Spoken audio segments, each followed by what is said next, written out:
अच्छा, जो हमारा अब नेक्स्ट टॉपिक है, ठीक है, वो हमारे पास है प्रीफैब्स का। ठीक है, उसमें हम प्रीफैब्स कैसे बनाते हैं इसका भी क्वेश्चन आ सकता है। तो उसके लिए सिंपल सी चीज़ है हमारे पास कि अगर हमारे पास कोई गेम ऑब्जेक्ट है, यहाँ पे मैं एक स्फीयर ले लेता हूँ। ठीक है, ये सपोज हमारे पास हमारा जो है वो प्लेयर है। ठीक है, ये मेरे पास एक प्लेयर है। ठीक है, इसका मैं प्रीफैब बनाना चाह रहा हूँ। ठीक है, तो अभी इसका आइकॉन देखो, आपकी आइकॉन जो है वो है खाली एम्प्टी है। एक जो है वो लाइन से बना हुआ और दरमियान में जो है एम्प्टी है। तो अब क्या करूँगा, मैं यहाँ पे एसेट्स के अंदर आऊँगा, एक फोल्डर क्रिएट करूँगा प्रीफैब्स के नाम से,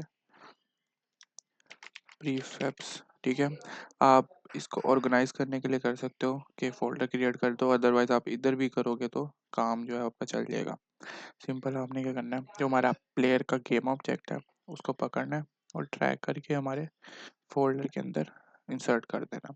जब इंसर्ट किया तो यहाँ पर देखो ये ब्लू कलर का हो गया। अब यहाँ पे भी जो आइकन था वो भी ब्लू हो गया, जिसका मतलब है कि आपका जो प्रीफैब है वो बन गया। ठीक है, तो इसमें आप सिंपलेस कर सकते हो कि जब आप ड्रैग ड्रॉप करते हो अपने हायरार्की से, इसका कोई क्वेश्चन आ सकता है कि हायरार्की से ड्रैग एंड ड्रॉप करना, ठीक है, और वहाँ से प्रीफैब बनाना अपने एसेट्स फोल्डर में ड्रैग करके अपने गेम ऑब्जेक्ट को, तो वो प्रीफैब जो है वो कंप्लीट हो जाएगा। तो ये हमारे पास एक प्रीफैब क्रिएट हो गया। ठीक है, अब मैं क्या करता हूँ, अगर मैं यहाँ से डिलीट भी कर देता हूँ अपने गेम ऑब्जेक्ट को, तो वो क्या करेगा, यहाँ पे मेरे पास प्रीफैब में पड़ा हुआ है, तो मैं डायरेक्टली उसको दोबारा ड्रैग करके डाल सकता हूँ। तो वो मेरे लिए थोड़ा ईजी हो जाएगा काम। ठीक है, ये आ गया मेरे पास मेरा स्फीयर। मैं इसका एक बारी दोबारा प्रीफैब बना लेता हूँ। ठीक है, अब मैंने अगर प्रीफैब डिलीट भी किया तो वहाँ पे वो पड़ा रहेगा हायरार्की में, अगर मैंने रखा हुआ है, और उसको फिर मैं दोबारा से ड्रैग करके अपना जो है नया जो है वो प्रीफैब बना लूँगा। ठीक है, अच्छा, अब मैं क्या करता हूँ, नेक्स्ट हमारे पास जो फंक्शन है वो है इंस्टेंशिएट का। ठीक है, इंस्टेंशिएट यानी कि इसको स्पॉन करवाना है हमने बार बार। ठीक है, अब बार बार स्पॉन करवाने के लिए हमारे पास यही सेम लोकेशन है, यानी कि इसी के ट्रांसफॉर्म पे हमारे पास कुछ गेम्स होती हैं, जैसे कि हमारे पास एक गेम थी, ब्लॉक्स गेम्स थी। ठीक है, उसके अंदर क्या होता है, वो एक डिफरेंट डिफरेंट कलर के ब्लॉक्स आ रहे होते हैं। ठीक है, वो ब्लॉक्स नीचे आके हमने फिट करने होते हैं कि वो इस तरह आके फिट हो जाए। यहाँ पे कुछ यहाँ से आते हैं, कुछ इस शेप में होते हैं, वो इधर आके फिट हो जाते हैं, और हमने इसको फिल होने से, यानी कि ऊपर टॉप तक फिल होने से बचाना होता है। ठीक है, जब भी वो नीचे वाली एक लाइन कंप्लीट होगी वो डिलीट हो जाती है, फिर वो ऊपर वाले और आते रहते हैं। ठीक है, तो ये ऊपर जो जहाँ से वो ब्लॉक्स आ रहे होते हैं ना, वो उनका स्पॉन पॉइंट होता है। ठीक है, हम इस तरह भी कर सकते हैं कि एक स्पॉन पॉइंट बना के यहाँ पे हम कोई स्पॉन पॉइंट रख लेते हैं कि आपने यहाँ से जो है इन ऑब्जेक्ट्स को, जैसे कि ये हो गया और ये जो मैंने बॉक्स बनाया था, तो ये आपने यहाँ से स्पॉन करवाते जाना है, और उसको नीचे एक्सेलरेशन दे दूँ कि वो ट्रांसफॉर्म दे दूँ कि वो नीचे को गिरते जाए। ठीक है, तो ये वाला आप काम इससे कर सकते हो। अब इसको हम प्रैक्टिकली करते हैं कि इंस्टेंशिएट वर्किंग कैसे करता है। ठीक है, अब पॉइंट अगर मैं नहीं बनाता कोई, तो वो क्या करेगा, मेरी इसी पोजीशन पे जो भी मैं इसको इंस्टेंशिएट के फंक्शन के अंदर दूंगा, वो इसी पोजीशन पे उसको स्पॉन कर देगा। मैं क्या करता हूँ, एक स्पॉन पॉइंट बना लेता हूँ। ठीक है, यहाँ पे एक एम्प्टी गेम ऑब्जेक्ट बनाता हूँ। ठीक है, और एम्प्टी क्यों यूज़ करा है, क्योंकि इसका कोई मैश नहीं होता। मैश यानी कि कोई चीज़ रेंडर नहीं हो रही। अब मैं अगर क्यूब देखूँ तो क्यूब में मेरे पास क्यूब का नज़र आ रहा है। ठीक है, एक एक क्यूब नज़र आ रहा है मुझे, लेकिन मुझे क्यूब तो दिखाना ही नहीं है, मुझे एक एम्प्टी चीज़ चाहिए जिसके अंदर मैं अपने चीज़ें रख सकूँ। ठीक है, या उससे चीज़ें गेट कर सकूँ। तो यहाँ पे अगर मैं स्फीयर भी ऐड करता हूँ तो स्फीयर भी आएगा मेरे पास। तो इसलिए मैंने एक एम्प्टी गेम ऑब्जेक्ट किया। जब मैंने एम्प्टी गेम ऑब्जेक्ट किया तो ये देखो यहाँ पे एरोस आ रहे हैं, लेकिन वहाँ पे कोई मेरे पास शेप नहीं आ रही। ठीक है, वो एक एम्प्टी चीज़ है। तो बस उसके साथ एक ट्रांसफॉर्म का कंपोनेंट आता है, और वही हमें चाहिए कि हमने उसकी पोजीशन वहाँ पे देनी होती है इंस्टेंशिएट में, कि आपने इस पोजीशन पे जहाँ पे मेरा ये एम्प्टी गेम ऑब्जेक्ट पड़ा है, वहाँ पे आके आपने जो है वो मेरी जो स्पॉन कर देना है मेरे ऑब्जेक्ट को। ठीक है, अब मैं क्या करता हूँ, पहले प्लेयर को अपने हायरार्की से डिलीट कर देता हूँ, वो वह प्रीफैब में पड़ा हुआ है। गेम ऑब्जेक्ट को करता हूँ मैं प्लेयर स्पॉन पॉइंट। ठीक है, प्लेयर स्पॉन पॉइंट, और यहाँ से हम ये भी देख सकते हैं कि हमने रीनेम करने के किसी और गेम ऑब्जेक्ट को कितने तरीके हैं। पहला तरीका ये कि आप डायरेक्टली यहाँ पे सिंगल क्लिक करोगे उसके ऊपर, तो यहाँ पे भी ऑप्शन दे देगा, वरना आप यहाँ पे इंस्पेक्टर में जाके टॉप से वहाँ से भी चेंज कर सकते हो नेम। ठीक है, ये करने के बाद मैं अपनी स्क्रिप्ट में आता हूँ। वही प्लेयर की स्क्रिप्ट चल रही है अभी तक हमारी। ठीक है, अब इसकी स्क्रिप्ट के अंदर पहले हमें इस प्रीफैब को पास करवाना पड़ेगा। ठीक है, ताकि ये जो है स्क्रिप्ट इसको गेट कर ले कि ये जो प्रीफैब हम यूज़ करने लगे हैं वो हमारे एसेट्स के अंदर पड़ा हुआ है। तो हम क्या करेंगे, एक पब्लिक का ठीक है, पब्लिक बनाते हैं, पब्लिक का एक्सेस मॉडिफायर हमने यूज़ किया और उसके बाद हमारे पास जो है वो एक वेरिएबल यानी डाटा टाइप आएगी गेम ऑब्जेक्ट के नाम से और आगे उसका नेम आ जाएगा हमारा प्लेयर ऑब्जेक्ट। ठीक है, मैंने प्लेयर ऑब्जेक्ट के नाम से रख दिया। अब हम क्या करते हैं, इसको इंस्टेंशिएट करवाना हमने, तो जैसे ही मैं इसको सेव करता हूँ तो यूनिटी में हम देखते हैं कि वो क्या करेगा, उसका एक जो है जिस पे ये स्क्रिप्ट लगी होगी उस स्क्रिप्ट के अंदर ये एक जो है उसका असाइनिंग मॉडिफायर यानी कि असाइनिंग गेम ऑब्जेक्ट बना देगा कि आप यहाँ पे जो है वो गेम ऑब्जेक्ट को असाइन करो। ये जैसे मेरे पास यहाँ पे क्यूब पे लगी हुई थी तो यहाँ पे प्लेयर ऑब्जेक्ट उसने दे दिया और यहाँ पे नन आ रहा है यानी कि यहाँ पे कोई गेम ऑब्जेक्ट मैंने असाइन करना है। तो अगर आपके पास प्रीफैब हायरार्की में ही पड़ा हुआ है तो आप यहाँ से इसको असाइन नहीं करें, क्योंकि अगर मैंने इसको असाइन कर दिया, ठीक है, उसके बाद अगर मैंने यहाँ से इसको डिस्ट्रॉय कर दिया, क्योंकि प्रीफैब जब मैं स्पॉन करवा रहा हूँ तो जैसे मैंने ये गेम में देखा था स्पॉन होते थे, ठीक है, लेकिन कुछ गेम में जो होता है ये नीचे जाकर ये डिलीट भी हो रहे थे। तो जब मैंने डिलीट करना है तो अगर मैं इसको यहाँ से डिलीट कर दूंगा तो उसकी कॉपी नहीं बनाएगा। ठीक है, यानी कि प्रीफैब का मेन मकसद क्या होता है, डुप्लीकेशन बनाना। एक ओरिजिनल हम उसको देते हैं, वो उसकी कॉपीज बना के हमें देता है। ठीक है, तो ओरिजिनल मेरा अगर यहाँ से अगर मैंने उसको साइन किया तो ओरिजिनल मेरा यहाँ से डिलीट हो जाएगा। ठीक है, अगर वो डिलीट हो गया तो उसकी कॉपी भी नहीं बनेगी। तो इसलिए मैं एसेट से उसको दूंगा प्रीफैब मेरा, यहाँ से एसेट से उठा के उसको प्रीफैब असाइन कर दूंगा, ताकि मेरे पास प्रीफैब तो एसेट्स में पड़ा हुआ है तो वो क्लोन जितने मर्जी यानी कि उसकी कॉपियां जितनी मर्जी बना ले, ओरिजिनल फाइल मेरे पास सेव है। ठीक है, तो ये वही वाला हिसाब है कि अगर आपकी फाइल कोई ओरिजिनल डिलीट हो जाती है, आपके पास बैकअप नहीं है उसका, तो आप क्या करोगे, आपके पास कुछ भी नहीं कर सकते। तो इसलिए हमने एक बैकअप यहाँ पे रखा, इस बैकअप को वहाँ पे असाइन करवाया। ठीक है, तो वो उसकी जितनी मर्जी कॉपियां बना ले, बैकअप हमारे पास पड़ा हुआ है। ठीक है, अब नेक्स्ट हमारे पास इसका फंक्शन, इसको फंक्शन में कैसे यूज करना है कि इंस्टेंशिएट करवाना। तो हम क्या करेंगे, इसी गेम ऑब्जेक्ट को यूज़ करते हैं हमारे स्टार्ट फंक्शन में। ठीक है, हमने कोरोटीन्स बनाई थी तो कोरोटीन के अंदर ही हम यूज़ कर लेते हैं। डायरेक्ट गया हमारे पास स्टार्ट फंक्शन पे, जैसे स्टार्ट फंक्शन पे चलेगा तो स्टार्ट कोरोटीन्स का जो है वो यूज़ होगा हमारे पास। कोरोटीन्स हम इसलिए यूज़ करते थे कि हमने जो है कोई टाइम इंटरवल यानी कि कुछ सेकंड्स के बाद कोई चीज़ को चलाना हो, तो हम भी कहते हैं कि हमारा कुछ कुछ सेकंड के बाद जो है वो स्पॉन जो है वो हमारा होता जाए। अदरवाइज हम स्टार में डायरेक्ट भी इंस्टाशीट का फंक्शन बना सकते हैं। ठीक है, तो अब मैं क्या करता हूँ, यहाँ पे काउंटर के फंक्शन में जाता हूँ, यहाँ पे जहाँ इंक्रीमेंट हो रहा था मैं इसके नीचे ही लिख देता हूँ अपना जो है इंस्टाशीट का फंक्शन। यहाँ पे आपने सिंपल इंस्टेंशिएट लिखना है तो ये आ जाएगा। ठीक है, आगे इसके पैरामीटर्स होंगे। ठीक है, इंस्टेंशिएट ऐसा एक जो है वो एक फंक्शन है, फंक्शन के आगे 3 पैरामीटर्स होते हैं। पहला पैरामीटर हमारे पास उस गेम ऑब्जेक्ट का नाम जो आपने स्पॉन करवाना है। ठीक है, अगर मैं यहाँ पे देखूँ तो मेरा ये था प्लेयर ऑब्जेक्ट के नाम से, तो मैंने ये स्पॉन करवाना था तो मैं उसको दे दूंगा कि आप इसको जो है वो स्पॉन कर दो। ठीक है, फिर कॉमा लगेगा कि आपने इसको स्पॉन करवाना है लेकिन कहाँ पे करवाना है, उसकी पोजीशन बताओ। तो पोजीशन के लिए मैंने जो स्पॉन पॉइंट बनाया था अब मुझे वो लेना पड़ेगा। तो मैं क्या करूँगा, यहाँ पे पब्लिक इसका मैं ट्रांसफॉर्म ले लूँगा। ठीक है, और यहाँ पे प्लेयर का प्लेयर ऑब्जेक्ट ट्रांसफॉर्म। ठीक है, अब यहाँ पे मैंने ट्रांसफॉर्म क्यों लिखा है, क्योंकि अब अगर मैं इस गेम ऑब्जेक्ट को यहाँ पे जो मेरा प्लेयर का स्पॉन ऑब्जेक्ट है इसको मैं यहाँ पे असाइन करता हूँ तो ये क्या करेगा, उसके सिंपल ट्रांसफॉर्म के कंपोनेंट को ले लेगा।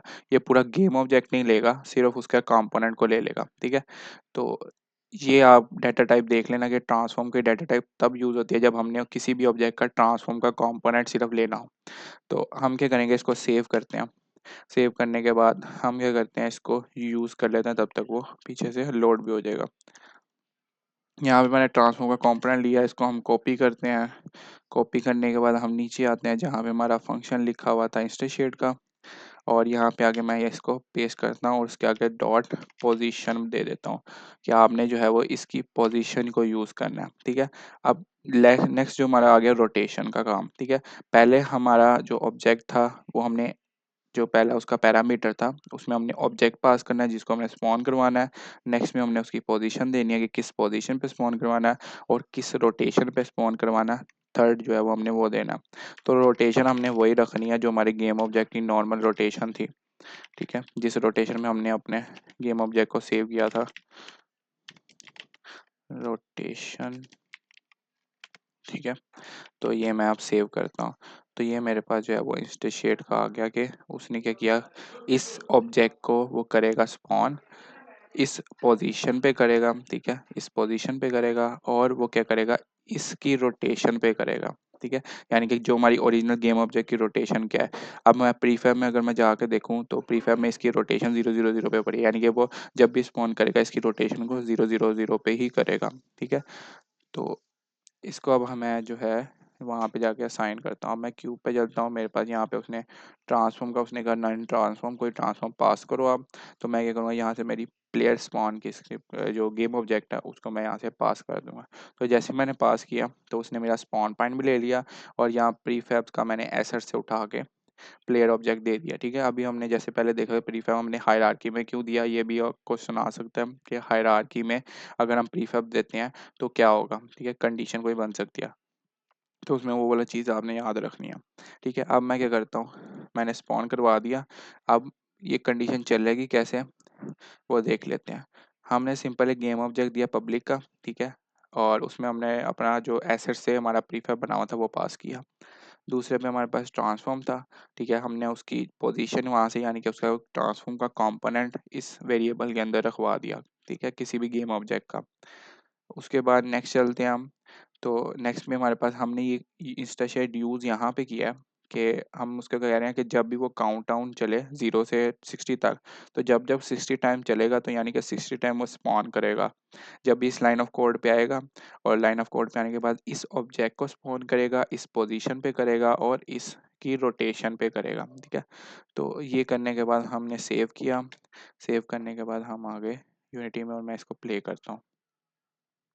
यहाँ पे ट्रांसफॉर्म आप किसी ऑब्जेक्ट का भी ले सकते हो, अगर आपके पास कोई एम्प्टी नहीं भी है तो आप कोई और भी उठा के दे दो। ये देखो जैसे ही मेरा अब वो सेकंड्स बढ़ रहे हैं, ठीक है, 4 5 6, तो यहाँ पे मेरे पास क्लोन बनते जा रहे हैं, ठीक है। यानी कि वो एक ही पोजीशन पे वो रखी जा रहा है। यहाँ पे जितने मैं आपको दिखाऊँ ये सारे बनी जा रहे हैं मेरे प्रीफैब्स, ठीक है। ये मेरे सारे प्रीफैब जो हैं ये 60 बनेंगे, क्योंकि मैंने काउंटर पे लगाया था उसकी कंडीशन को कि जब तक 60 जो है वो काउंटर हमारा 60 तक बिलो तक चलता है, यानी कि 59 तक चलेगा, तो वो क्या करेगा, उसको जो है वो इस लाइन ऑफ कोड पे आके इसको इंस्टेंशन करवाता रहेगा।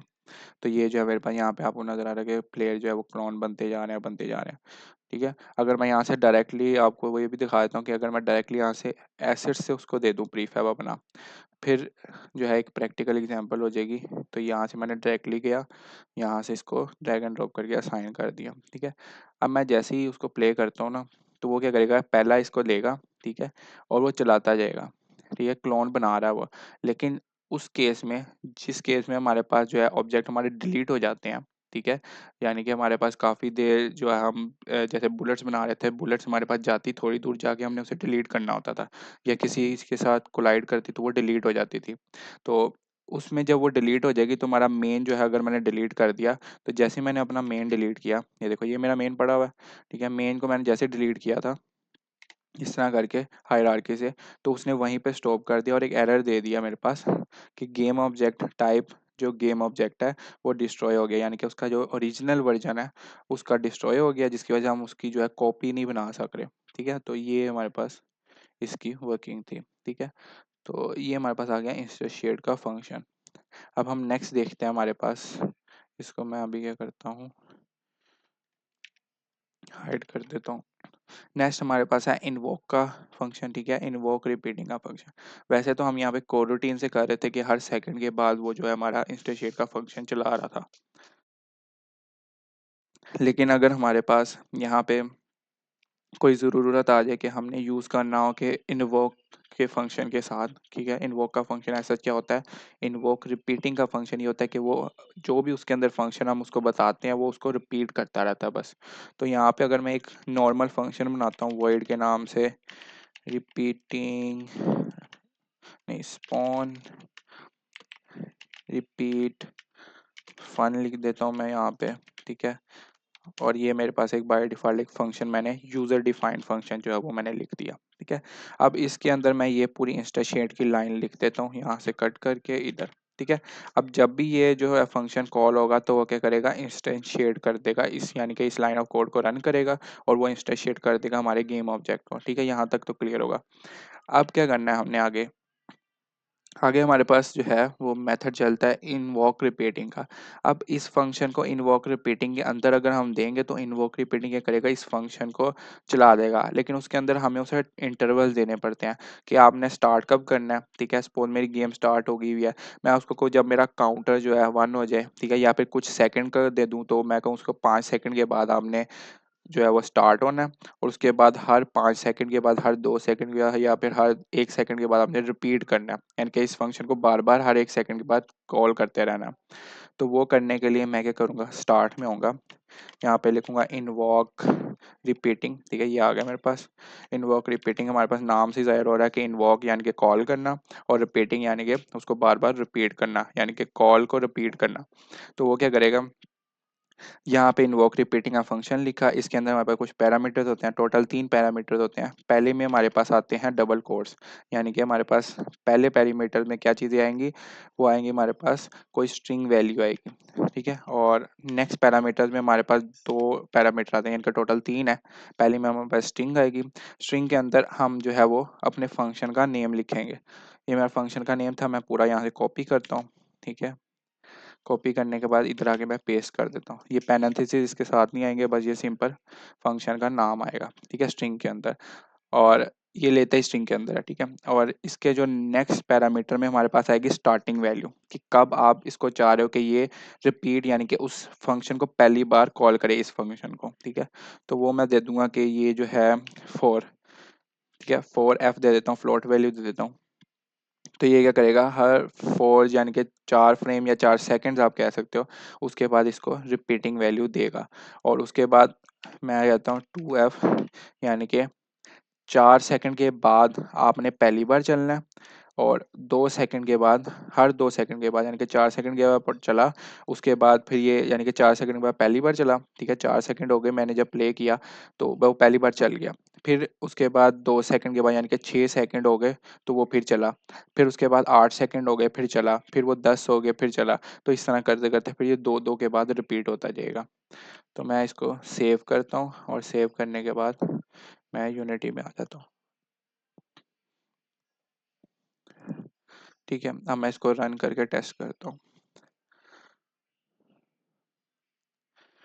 ठीक है, अब देखो मेरे पास यहाँ पे जो है वो स्पॉनिंग होती है कि नहीं, वो चेक करते हैं। ये देखो, ये वो पहले उसने 4 सेकंड यानी कि डिले ज़्यादा लिया, अब ये हर 2 सेकंड के बाद जो है वो क्लॉनिंग बना रहा है। ठीक है, यहाँ से भी शायद टाइमर का आपको अंदाज़ा हो गया हो कि 16 पे जैसे एक नया, अब ये 18 पे आया। ठीक है, फिर 20 पे आया हमारे पास, यानी कि हर 2-2 सेकंड के बाद। पहले उसने 4 सेकंड लगाए। ठीक है, यहाँ से हम दोबारा देख लेते हैं। सबसे पहले 4 सेकंड लगाए, उसके बाद हर 2-2 सेकंड के बाद वो रिपीट हो रहा है। अब ये जैसे ही 4 पे जाएगा तो पहला हमारा यहाँ पे क्लोन बनना चाहिए। ठीक है, ये देखो बन गया। उसके बाद फिर हमारे पास 6 पे बना, फिर हमारे पास 8 पे बना, फिर हमारे पास 10 पे बना। ठीक है, और फिर हमारे पास इस तरह 12 पे बन गया, 13 पे, 14 पे बन गया, फिर इस तरह 2-2 करते करते वो रिपीट कर देगा। तो ये हमारे पास था इनवोक रिपीटिंग का फंक्शन। ठीक है, और लास्ट हमारे पास आती है रैंडम रेंज। ठीक है, अब रैंडम रेंज का यूज़ करते हैं हम, कैसे हम जो है वो रैंडमली स्पॉन कर सकते हैं।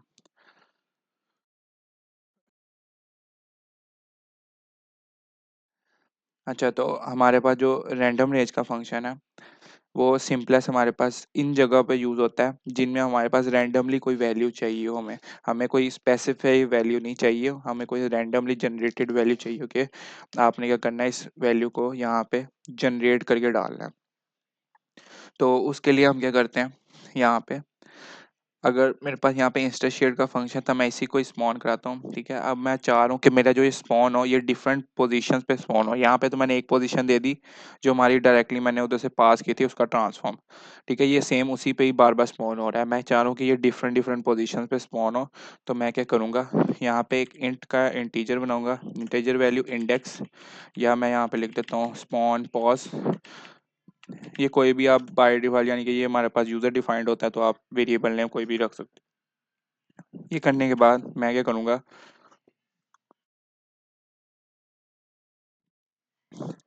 ये करने के बाद मैं क्या करूँगा, अब यहाँ पे इसको इक्वल किया मैंने यहाँ पे मैं एक रैंडम रेंज ले लूँगा। रैंडम लिखना है, रैंडम का आर बड़ा याद रखना है, डॉट रेंज का आर बड़ा, और यानी कि कैपिटल, और फिर यहाँ पे हमारे पास आगे पैरेंथेसिस लगा देना है। रैंडम हमारे पास क्लास है, रेंज उसका फंक्शन है, और इसके अंदर दो पैरामीटर पास होते हैं, एक स्टार्टिंग वैल्यू, ठीक है। हमें रैंडम रेंज रेंज से हमें पता चल रहा है कि एक रेंज होगी, ठीक है, रेंज ऑफ वर्ड्स होंगी, तो या डिजिट्स होंगे, हम उसको जैसे सपोज करो 0 से 10 दे देते हैं, तो वो क्या करेगा, उस क्लास में जाएगा और उसको रैंडम करके उनमें से कोई एक चूज करेगा और वो हमारे स्पॉन पोज को असाइन कर देगा वो वैल्यू। तो हम क्या करते हैं, यहाँ पे इसको रेंज देते हैं कि आपने 0 से 10 तक जो है इसके अंदर अंदर से कोई एक उठाना है, ठीक है। इस रेंज के अंदर से कोई एक रैंडम नंबर उठाना है और उसको उठा के हमारे इस वेरिएबल के अंदर रख देना है, ठीक है। अब हम क्या करते हैं, एक वेक्टर थ्री बनाते हैं। अच्छा, वो भी चीज़, पोजीशन जो है ना, हमारी पोजीशन यहाँ पे जो यूज़ हो रही है, ये एक पूरी पोजीशन के वेरिएबल है, यानी कि इसमें एक्स भी है, वाई भी है और जेड भी है। तो अगर हम यहाँ पे डायरेक्टली स्पॉन पॉइंट रख देंगे तो वो एक पैरामीटर है हमारे पास, तो वो असाइन नहीं होगा, ठीक है, एरर देगा। तो उसके लिए हम एक वेक्टर थ्री बना लेते हैं। वेक्टर थ्री फिर से एक डाटा टाइप है, ठीक है। इसका आगे मैं बना लेता हूँ प्लेयर स्पॉन इक्वल टू करते हैं न्यू वेक्टर थ्री के लिए, ठीक है। जब भी कोई हम वेक्टर थ्री क्रिएट करते हैं, यानी कि उसका वेरिएबल, उसकी डाटा टाइप से हम कोई वेरिएबल बनाते हैं, तो उस वेरिएबल के अंदर अगर हमने कोई वैल्यू रखवानी है तो हमें न्यू वेक्टर थ्री करके ही रखवानी पड़ती है, ठीक है, याद रखना। तो जैसे ही मैंने इक्वल किया, अगर मैं वैल्यू रखवाना चाह रहा हूँ इसके अंदर, तो मैंने न्यू वेक्टर थ्री किया और इसके आगे पैरेंथेसिस लगा दिए। अब इस पैरेंथेसिस के अंदर जो भी मैं वैल्यू डालूंगा वो क्या करेगा, इसको इसके अंदर असाइन कर देगा, ठीक है। अब मैं क्या करता हूँ, यहाँ पे मेरे पास इसमें भी तीन पैरामीटर्स होते हैं, वेक्टर थ्री, वेक्टर का मतलब डायरेक्शन, और तीन यानी कि तीन डायरेक्शन, यानी कि एक्स वाई और जी तीनों आ जाएंगे इसके अंदर। तो मैं क्या करूँगा, यहाँ पे पहले एक्स आएगा, तो एक्स पे हमारे पास कोई वैल्यू है तो मैं यहाँ पे 1 दे देता हूँ, ठीक है। वाई पे भी मैं 0 देता हूँ और एक्स जेड पे भी मैं 0 दे देता हूँ। अब मैंने जो ये रैंडम चीज़ यूज़ की थी ना, अब मैं इन तीनों पैरामीटर्स यानी कि एक्स वाई जी तीनों में से किसी एक पे भी यूज़ कर सकता हूँ, कि उसमें जो है आपने 0 से 10 के अंदर रैंडमली वैल्यू दे देनी है। तो मैं क्या करता हूँ, यहाँ पे मेरी जो एक्स वैल्यू है, मैं उधर ये स्पॉन पॉज का जो मेरा था वेरिएबल, उसको मैं रख देता हूँ। अब वो क्या करेगा, इसको वर्किंग देखते हैं कि चलता कैसे है। वो इस लाइन ऑफ कोड पे आएगा, लाइन ऑफ कोड में आने के बाद वो इसको चलाएगा। इसको चलाने के बाद वो क्या करेगा कि एक रेंज है मेरे पास 0 से 10 के अंदर, वो कोई एक रैंडम नंबर उठाएगा और मेरे इस चीज़ के अंदर, इस वेरिएबल के अंदर रखवा देगा, ठीक है। उसके बाद वो क्या करेगा, इस लाइन ऑफ कोड पे आएगा, ठीक है। इस लाइन ऑफ कोड के अंदर हमारे पास, हमें पता है वेक्टर थ्री आ रहा है, तो यानी कि तीनों वेक्टर की वैल्यूज आएंगी, एक्स की भी आएगी, जीरो वाई की भी आएगी और जेड की भी आएगी। तो वो क्या करेगा, यहाँ पे लाइन ऑफ कोड पे जब आएगा तो वो देखेगा कि इसमें से जो भी वैल्यू आई हुई है, ठीक है, जो भी स्पॉन की वैल्यू यानी कि रैंडम वैल्यू आई हुई है, वो उठाएगा और इसके अंदर यहाँ पे रख देगा। सपोज मेरे पास 2 आई थी, इसने 0 से 10 के अंदर 2 निकाला, तो 2 मेरा यहाँ पे आके चला जाएगा। ताकि यहाँ पे अगर मैं देखूँ सपोज पे, अगर मैं यहाँ पे 2 डाल के देखूँ तो मेरी पोजीशन 2 वाली वो बन जाएगी, और मेरे वाई पे भी 0 कर देगा और जेड पर भी 0 कर देगा। और इस पूरे की मैं कॉपी करके यहाँ पे अपनी पोजीशन पे डाल दूंगा, ठीक है। अब पोजीशन वो अब यहाँ से ले रहा है, अब यहाँ से उसने पोजीशन ली और यहाँ से उसने रैंडम वैल्यू ले ली। अब मैं इसको सेव करता हूँ और इसको मैं रन करके देखता हूँ, ठीक है। अब मैं इसको जो है वो रन करता हूँ,